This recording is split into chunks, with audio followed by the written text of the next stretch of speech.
नमस्कार दोस्तों, हिंदी कहानियों के इस चैनल में आपका स्वागत। दोस्तों, ये मेरा पहला वीडियो है और पहली कहानी है। मुझे विश्वास है कि इस चैनल को आपका सपोर्ट और प्यार मिलेगा। अगर आपको मेरी कहानी पसंद आए तो चैनल को सब्सक्राइब करें, वीडियो को लाइक करें और कमेंट करके जरूर बताएं कि आपको ये कहानी कैसी लगी। ये कहानी दुर्गा पूजा से शुरू होती है। दुर्गा पूजा के मौके पर जब नंदू ने अपनी माँ के लिए साड़ी खरीदा।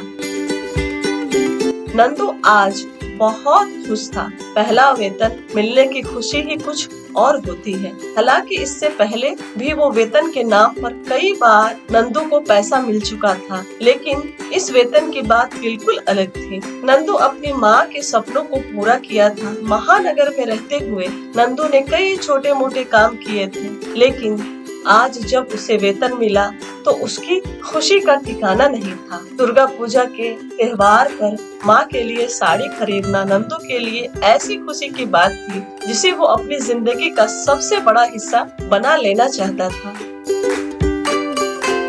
दुर्गा पूजा से नंदू को काफी लगाव था। नंदू का जन्म दुर्गा पूजा के सप्तमी के दिन हुआ था। पैदा होते ही गाँव के लोगों ने उसका नाम नंदू रख दिया था। तब से गांव में वो नंदू के नाम से ही जाना जाता था। दुर्गा पूजा के मौके पर वेतन के पहले पैसों से नंदू ने अपनी माँ के लिए महंगी साड़ी खरीदी। नंदू जब बाजार में था तो उसके मन में कई सारे सवाल लगातार चल रहे थे। नंदू उन सवालों से पीछा छुड़ाना चाहता था, लेकिन कहते हैं ना कि यादें कब पीछा छोड़ती हैं। नंदू उन्हीं यादों के सहारे तो आज इस मुकाम तक पहुंचा था। अपने ख्यालों में गुम नंदू बाजार से कब अपने केबिन में पहुंच गया उसे पता ही नहीं चला। नंदू ने चपरासी से चाय बनाने को कहा और आंखें बंद करके अपनी गुजरी हुई जिंदगी के बारे में सोचने लगा।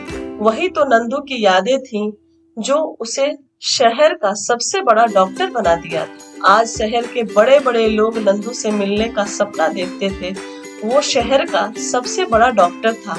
अमेरिका से अपनी पढ़ाई पूरी कर नंदू जब मुंबई पहुंचा था तो उसे लोग हाथों हाथ ले रहे थे, लेकिन नंदू आज अपनी यादों से पीछा नहीं छुड़ा पा रहा था। वो खुद उन यादों में कुछ समय रहना चाहता था। नंदू जानता था कि जीवन आसान नहीं होता, लेकिन जो लोग संघर्ष करते हैं वो सफल भी होते हैं, और ये बात नंदू से ज्यादा कौन जान सकता था।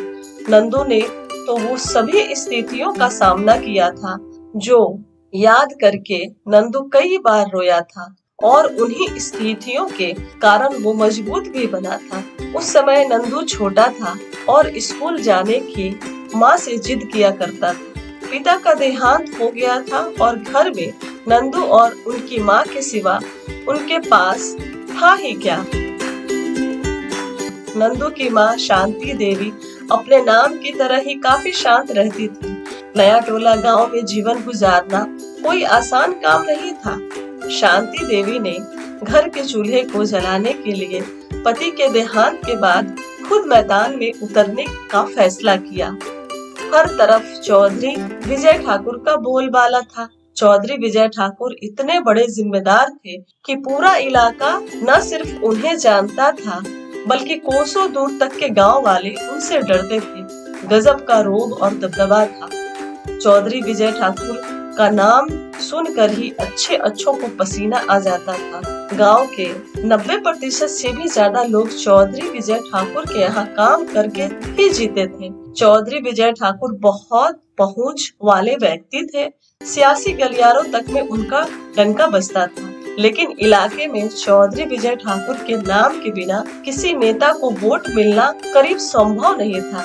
गांव के लोगों के बारे में चौधरी विजय ठाकुर कभी सोचते भी नहीं थे। शांति देवी चौधरी विजय ठाकुर के यहाँ काम करना तो नहीं चाहती थी, लेकिन उनके सिवा उनके पास कोई दूसरा चारा भी नहीं था। वो काफी समझदार और सुलझी हुई महिला थी, लेकिन कहते हैं ना कि मजबूरी में लोग क्या नहीं करते हैं। दाल रोटी के लिए नंदू की माँ शांति देवी चौधरी विजय ठाकुर के घर काम की तलाश में गयी। चौधरी विजय ठाकुर का नाम इलाके में काफी बड़ा था। किसी भी चीज की उनको कमी नहीं थी। शांति देवी तो ठाकुर के गांव में ही रहने वाली थी, लेकिन वो शांति देवी को अपने यहाँ काम नहीं देना चाहते थे। लेकिन चौधरी विजय ठाकुर की पत्नी शांति देवी की मजबूरी को देखकर तरस खाई और किसी तरह शांति देवी को वहाँ काम मिल गया। चौधरी विजय ठाकुर के यहाँ काम करते हुए शांति देवी को कम से कम नंदू की अब चिंता नहीं थी। जो पैसा वहाँ से मिलता था शांति देवी और नंदू के लिए काफी तो नहीं था, लेकिन अब उन्हें खाने पीने की कोई चिंता नहीं थी। नंदू भी कभी कभी अपनी माँ के साथ चौधरी विजय ठाकुर की हवेली पर जाता था, जिसका नाम चौधरी विजय ठाकुर ने अपने नाम पर चौधरी हवेली रखा था। हवेली क्या था? एक पूरा का पूरा महल था। नया टोला जैसे गांव में चौधरी विजय ठाकुर की हवेली शहर के किसी बड़े होटल से कम नहीं था। तमाम सुख सुविधाओं से लैस हवेली में जब नंदू जाता था तो हवेली का नजारा देखकर हैरान रह जाता था। नंदू पढ़ने में काफी तेज था, लेकिन माँ शांति देवी के पास उतना पैसा नहीं था कि वो नंदू को स्कूल भेज सके। इसके अलावा चौधरी विजय ठाकुर का डर भी बना रहता था। डर इसलिए कि चौधरी विजय ठाकुर गांव के किसी बच्चे को पढ़ता हुआ देखकर आग बबूला हो जाते थे। हालांकि उनके घर के सभी बच्चे शहर के बड़े स्कूलों में पढ़ते थे, लेकिन वो गांव के स्कूल में भी अपने गांव के बच्चे को पढ़ता हुआ नहीं देख सकते थे, बल्कि किसी के पढ़ाई की बात सुनते तो ऐसे गुस्सा होते कि पूरा गांव खौफ से लरज जाता था। एक दिन नंदू अपनी माँ के साथ चौधरी हवेली गया तो उसकी भेंट एक बच्ची से हुई। खूबसूरत और साफ कपड़ा पहने वो बच्ची किसी परी से कम नहीं थी। नंदू हवेली में इससे पहले कभी किसी बच्ची को नहीं देखा था। नंदू की उम्र की उस बच्ची का नाम पायल था, जो चौधरी विजय ठाकुर की इकलौती बेटी थी। चौधरी विजय ठाकुर के दो ही संतान थे, एक बेटा और एक बेटी। चौधरी विजय ठाकुर अपनी बेटी से बेइंतहा प्यार करते थे। पायल ने जब नंदू को देखा तो थोड़ी देर बाद वो उसके पास आई और दोनों एक दूसरे के साथ खेलने लगे। बच्चों की दुनिया में भेदभाव नहीं होता। बच्चे किसी को कम और किसी को ज्यादा नहीं समझते हैं। पायल और नंदू काफी देर तक एक दूसरे के साथ खेलते रहे। नंदू अपनी माँ के साथ घर आया तो अपनी माँ से पायल के बारे में पूछा। शांति देवी ने कहा कि अब कभी भी हवेली जाना तो पायल के साथ नहीं खेलना। अगर चौधरी विजय ठाकुर ने देख लिया तो अच्छा नहीं होगा। नंदू काफी समझदार बच्चा था। माँ के समझाने पर वो मान गया। दिन गुजरते गए और एक महीना बाद पायल से नंदू की फिर मुलाकात हो गई। पायल ने जैसे ही नंदू को देखा वो दौड़ती हुई नंदू के पास आई और कहा कि चलो खेलते हैं। नंदू अभी मना करता ही कि चौधरी विजय ठाकुर ने उसे देख लिया। फिर क्या था, विजय ठाकुर ने आसमान सर पर उठा लिया। हवेली में काम करने वाले लोगों ने बताया कि ये नंदू है। नंदू शांति देवी का बेटा है। शांति देवी जो हवेली में काम करती हैं। चौधरी विजय ठाकुर ने कहा कि पहले ही हमने मना किया था, शंकर की बीवी को काम पर नहीं रखेंगे। शंकर नंदू के पिता थे, जो चौधरी विजय ठाकुर के खेतों में काम करते करते मृत्यु लोक पहुंच गए थे। चौधरी विजय ठाकुर ने पायल को जोर से डांटा और नंदू को हवेली से बाहर फेंकवा दिया। शांति देवी चौधरी विजय ठाकुर के डर से थर थर कांप रही थी। शांति देवी ने माफी मांगी और कहा कि आगे से ऐसी गलती नहीं होगी। चौधरी विजय ठाकुर उस समय खामोश हो गए, लेकिन नंदू उनकी नजर पर चढ़ गया था।